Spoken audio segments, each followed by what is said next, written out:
MakingAScene.org brings you how to create a local music scene. So let's just get right into it. If you're an artist, or maybe you're just a fan, and you feel like your local music community is, well, broken, then this is for you. This quote from MakingAScene.org really just nails it, right? Because that old rhythm, that old habit of just going to shows, it's just not there anymore. The pandemic, it did more than just shut doors for a while. It totally shattered the habits that kept local music alive. It used to be that going out was just what you did. It was easy. But now it's a whole decision. You have to think about the cost, the time, the energy. And that one little shift, man, it's put so much pressure on the whole system. And that pressure landed squarely on the independent venues, right? They're the lifeblood of any scene. And the financial stress has been, well, it's been incredible. Just look at this number, 64%. According to the National Independent Venue Association, that's how many independent stages said they were unprofitable. I mean, when almost 2/3 of the places we play are just fighting to keep their lights on, it tells you that the old way of doing things, that sometimes combative relationship between artists and venues, it's just not going to work anymore. So here's the bottom line.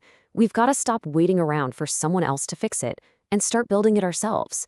And step one is really understanding what a scene even is. It's not some, magical vibe that just happens. No. As MakingAScene.org puts it, a scene is a machine. It's a repeatable system. And this, right here, this is how that machine actually works. It's a loop, a cycle where everybody wins if it's running right. Look at it. Fans can find shows easily. Artists start sharing audiences, collaborating instead of just competing.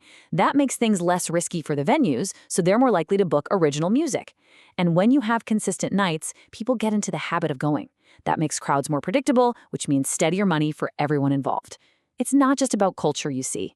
It's about infrastructure. Okay, so to get that loop started, you have to own your own communication channels. You can't just rent space from social media algorithms that, let's be honest, could care less about your show tonight. So this is your modern scene stack. You need a central website, an email list so you can talk to people directly, a shared public calendar so fans aren't digging around for info, and a private space, maybe a Discord for all the artists to coordinate. And this is the number one rule that makes the whole engine turn. It's not a suggestion. It's not a, we should try to do this. It is an absolute must. Every single show grows the list. That's it. That's the secret sauce that turns random gigs into a real, sustainable circuit that actually grows over time. What's really cool is that we have all these modern tools that can help with the boring stuff, the admin work that burns out so many of us. But, and this is a big but, you have to use them right.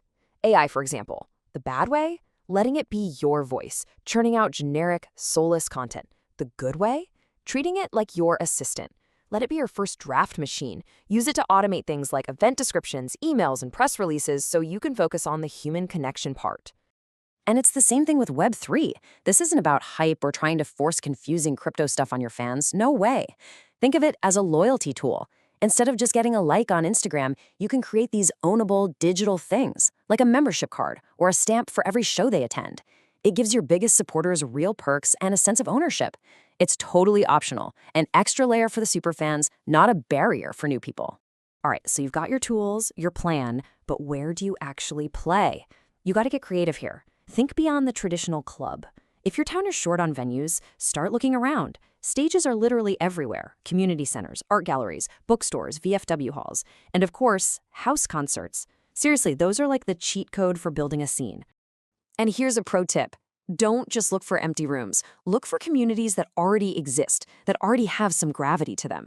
Think about it. Groups like local blues societies or folk groups, these guys have been building community for decades. They have organized members, they have email lists, they have volunteers, so partner up with them. Co-present a night. You bring the new energy and the modern tools, they bring their built-in audience and trust. And boom, everybody wins. Okay, this all sounds great, but how do you actually do it? Well, MakingAScene.org lays out a super concrete 90-day plan. Month 1 is all about alignment and infrastructure. Get a core group of artists together, pick a recurring night, and build that communication stack we talked about. Month 2 is about repetition. Run that first event, prove it works, immediately announce the next one, and grow that list. And by month 3, you're ready for growth. Co-present a show with an ally, maybe add a second venue to the mix. And when you follow these steps, you're not just looking for gigs anymore. You are running a local circuit.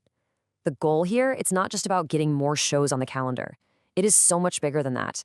It is about building a sustainable local music middle class, a scene where artists can actually make a living, and where the culture can really truly thrive. You see, a thriving scene isn't just a nice to have, it's a survival tool. It makes artists a vital part of their community and gives fans a real sense of belonging. So the final thought is this: the old gatekeepers, the social media algorithms, they're not going to build this for you. They just won't. So the only question left is, will you? Make sure you check out the other great articles and resources on makingascene.org, the place the indie artist goes to build the new music industry.